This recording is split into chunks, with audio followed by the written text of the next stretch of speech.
Ayan po mga kabida, isang magandang oras sa lahat. Welcome po sa aking channel. Ito po, magandang pag-usapan po ito hong interpretation po ng ilang mga legal luminaries at expert sa batas. Dito ho sa ginawa po ng Senado po mga kabida, sitting as an impeachment court, kung saan po ay niremand po nila ito hong articles of impeachment dyan po sa House of Representatives. Karamihan po sa mga legal experts nagsasabi na mali daw ang ginawa po ng Senate, lumabag daw sila sa saligang batas, sa provision po ng saligang batas po natin, Pero I was amazed, mga kabida, dito ho sa inilabas po na opinion, ni dating Supreme Court Associate Justice Adolph Ascuna. Si Justice Ascuna po ay isa sa mga framers po mga kabida ng ating saligang batas, ito hong 1987 Constitution. At siya po ang author, okay, mga kabida, nitong impeachment provisions dyan po sa ating saligang batas. Okay? Ang sabi po niya, ang ginawa ho daw ng Senado sitting as an impeachment court, nung niremand po nila ito hong articles of impeachment sa House, talagang unique daw. Okay, unique daw yun. Pero, ito maganda po ito. Pero, allowable. Ibig sabihin, within the bounds of the 1987 Constitution, hindi ho lumabas mga kabida. Ito po. Babasahin ko lang po, ito hong balita mula sa Newswatch Plus Philippines. Yung kanila pong panayam po, kay Justice Ascuna, mga kabida. Ito yung kanila pong headline. Remanding impeachment articles unique but allowable constitutional framer. Yun yung sabi po ni Justice Ascuna, Ito, babasahin ko po, mga kabida.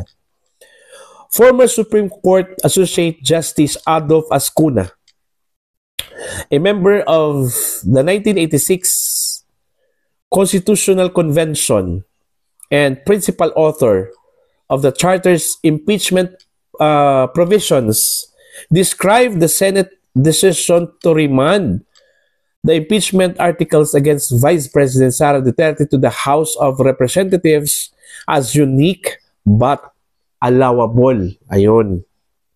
In an interview with the newsmakers on Newswatch Plus, Ascuna said that while the Constitution mandates the Senate to try and decide all impeachment cases once the articles are transmitted, it does not explicitly prohibit procedural actions that facilitate continuity across Congress transitions. Ayun. So, silent dito ang ating saligang batas, Pagdating ho mga kabida, sa procedural actions ng Senate.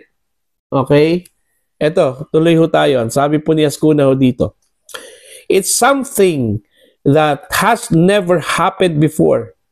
But that's because we've never had an impeachment caught between two Congresses.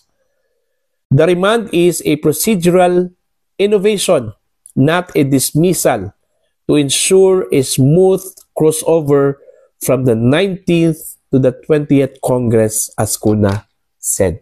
The Senate, sitting as an impeachment court, voted 18-5 to return the articles of impeachment to the House on Tuesday, June 10. The motion of Senator Alan Peter Cayetano sought a certification from the House that only one impeachment complaint was filed this year against the Vice President in accordance with the one-year bar rule, and the House remains willing to prosecute the case in the new Congress. Ayun. Critics said, the move delayed justice and undermined the Senate duty to act. However, Ascuna said, ito yung rebuttal po ni Ascuna, no? The court has already acquired jurisdiction and that the remand simply ensures legal and procedural consistency across legislative terms. Okay? Ang sabi ni Ascuna, jurisdiction has already been attached. The case is not dismissed. It's still alive. The referral is to ensure that some complaint continues. It is a procedural breach, not a constitutional breach, said Ascuna. So meaning, wala hong paglabag. Hindi po ito constitutional breach po mga kabida. Kundi it's a procedural breach. Tandaan po natin, ang impeachment, mga kabida, ay isa pong unique na proceeding. Okay? Meaning, kakaiba po yan. Wala hong katulad, mga kabida. Okay? Sui generis, ang tawag po dyan, mga kabida. So, kung ang impeachment proceeding ay sui generis, unique, ang ibig sabihin po, ang impeachment court na magta-try sa impeachment po mga kabida ay sui generis din, Okay? Unique din. Wala hong pwedeng mangialam po na kahit na korte, kahit po ito hong Korte Suprema, hindi ho pwedeng mag-intervene dito mga kabida unless kung meron pong question of rules. Okay? Mga kabida. Alright? So, yun yung opinion po ni Ascuna. Taliwas po doon ho sa opinion po ng mga kritiko. Lalong-lalo na, ito hong sinasabi po nilang legal experts kuno. Okay? Legal luminaries kuno, mga kabida. Okay? Dami hong bumatikos po sa Senate Kasi daw, lumabag daw sa saligang batas, mga kabida, Okay? Hindi daw sinunod ang saligang batas. Pero hindi ho nila naintindihan yung point po ng Senate kung bakit po nila ginawa yun. Hindi ibig sabihin po na gusto ho nilang pigilan ang impeachment trial. Kasi kung yun yung kanila pong kagustuhan po mga kabida, right from the very beginning, patay na sana yung impeachment case po ni VP Sara ngayon. Wala buhay na buhay Okay? Wala hong dismissal na nangyari. Sa halip, niremand lang po ng Senado o ng impeachment court doon po sa point of origin, which is the House of Representatives, mga kabida. So po ako dito sa sinabi po ni Justice Ascuna, mga kabida. Wala hong pwedeng question dito ho sa action po ng Senado, sitting as impeachment court. Kasi sabi nga unique sila Di ba? Unique sila.